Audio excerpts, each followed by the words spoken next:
crianças de todas as idades, né, tanto da fase da mentira primária, secundária e terciária, o que ajuda bastante é você focar na solução e não focar no culpado. Por quê? Existem pessoas que quando alguma coisa sai de errado, essa pessoa está focada em achar culpado. Foi fulano, foi ciclano, e é um apontar de dedo sem fim. Mas existem outras pessoas que estão mais preocupadas em achar a solução para o problema. Se você educa o seu filho para achar culpados, foi ele, foi aquele outro, ele vai simplesmente aprender que toda vez que alguém errar ou que ele errar, o importante é dizer quem errou. Foi ele quem errou, ele fez errado, e isso não leva ninguém a lugar nenhum. O que realmente muda alguma coisa é você parar para pensar na solução, é você parar para pensar como que você vai fazer para não passar por aquilo de novo.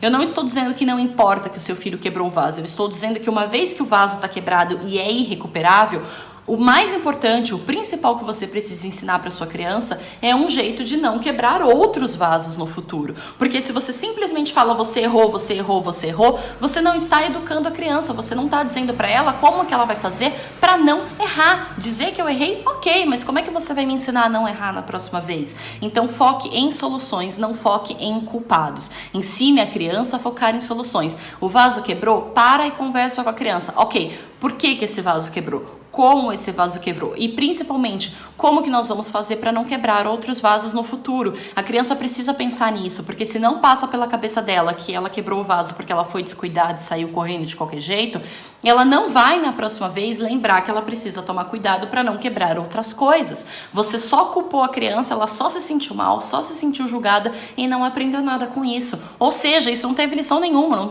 não foi para lugar nenhum. Você precisa focar nas soluções. Não dá para solucionar o problema de um vaso que já quebrou, mas você consegue evitar que novos quebrem no futuro. Então converse isso com a criança, pergunte genuinamente para sua criança, tal coisa aconteceu, como que você vai fazer para que no futuro essa coisa não aconteça de novo? O que você pode fazer para solucionar esse problema agora, se for um problema que agora tem a solução?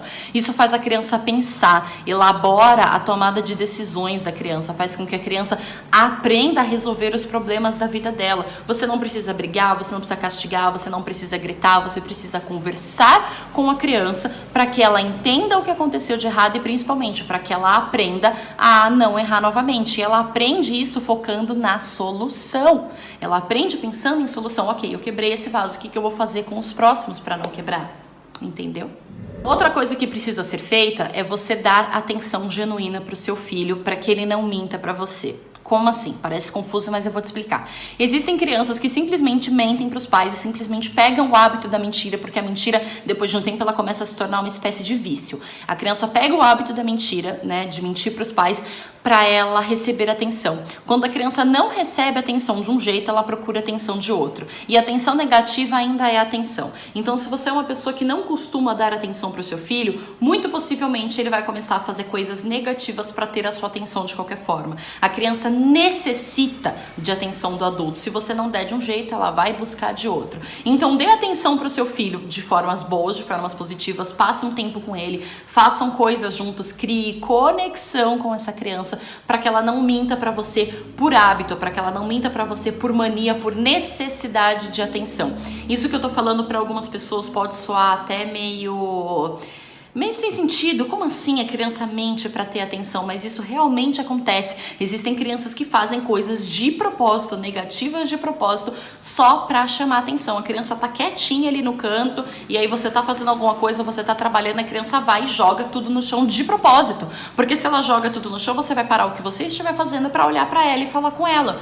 Sendo que o que ela queria era a sua atenção. Você poderia ter falado com ela sem que ela precisasse jogar tudo no chão. Só que ela não sabe disso. Ela não está acostumada com isso. O jeito que essa criança está acostumada a ter atenção é fazendo coisas ruins, fazendo coisas de propósito para que você pare tudo que você está fazendo e dê atenção para ela. É essencial para o desenvolvimento da criança ter atenção do adulto. Então, se ela não tem de um jeito, ela busca do outro. Para que o seu filho não tenha necessidade de buscar a sua atenção mentindo para você, dê atenção para ele de outras formas. Tome um banho juntos, faça uma brincadeira, faça um bolo juntos, coisas que estimulem a relação de vocês, coisas que criem vínculo, porque o vínculo é fundamental para que o seu filho não minta para você, como eu já expliquei antes.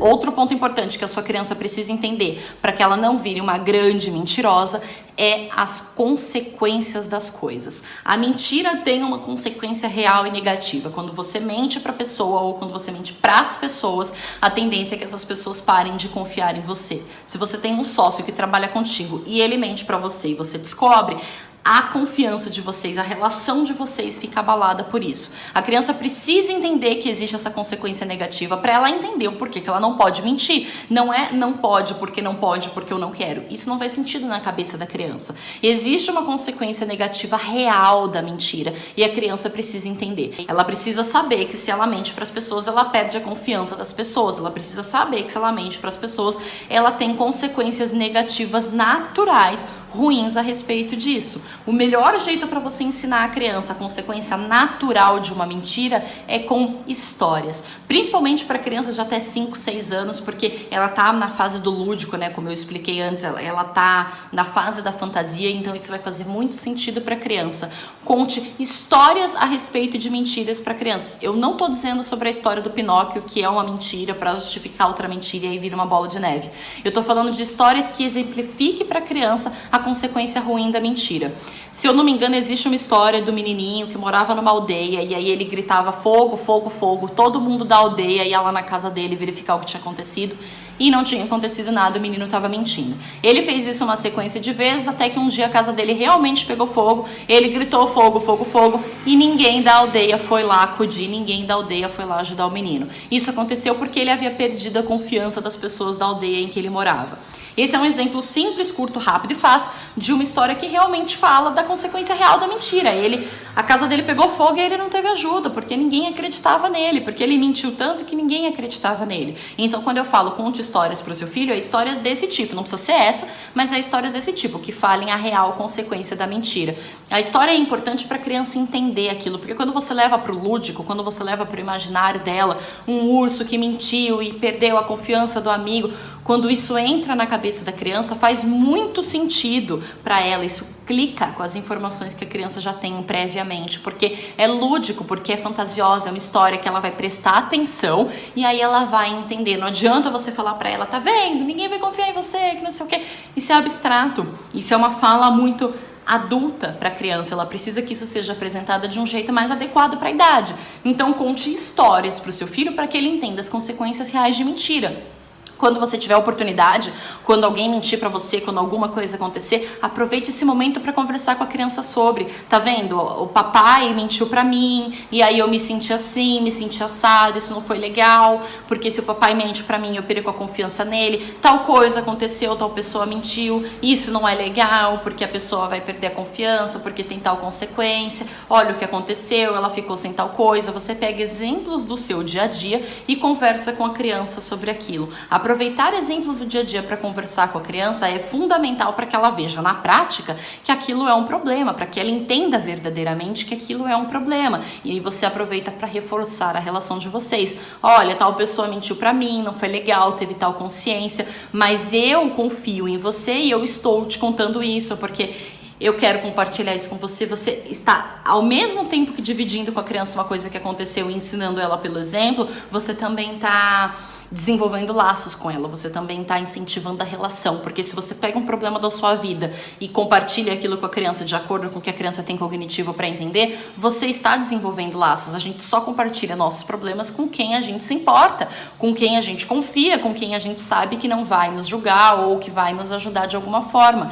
Eu não estou dizendo conte todos os problemas do seu trabalho para a criança, eu estou dizendo aproveite deixas do dia a dia, questões do dia a dia, para levar para a criança a consequência daquilo, explicando de uma forma que ela entenda. Então é usando palavras simples, é usando exemplos simples, mas aproveitando as brechas que a própria vida naturalmente vai te dar, porque a gente aprende pelo exemplo, como eu disse antes. Então se você leva esses exemplos para o seu filho, ele começa a entender, puxa, tal pessoa mentiu para a mamãe, ela não gostou, aconteceu tal coisa. Então você vai explicando isso, você vai contando histórias a respeito disso, você vai criando conexão com a sua criança e você usa de recursos nobres de educação para que você não precise gritar, para que você não precise bater, para que você não precise castigar, e aí o seu filho não vai precisar mentir para você.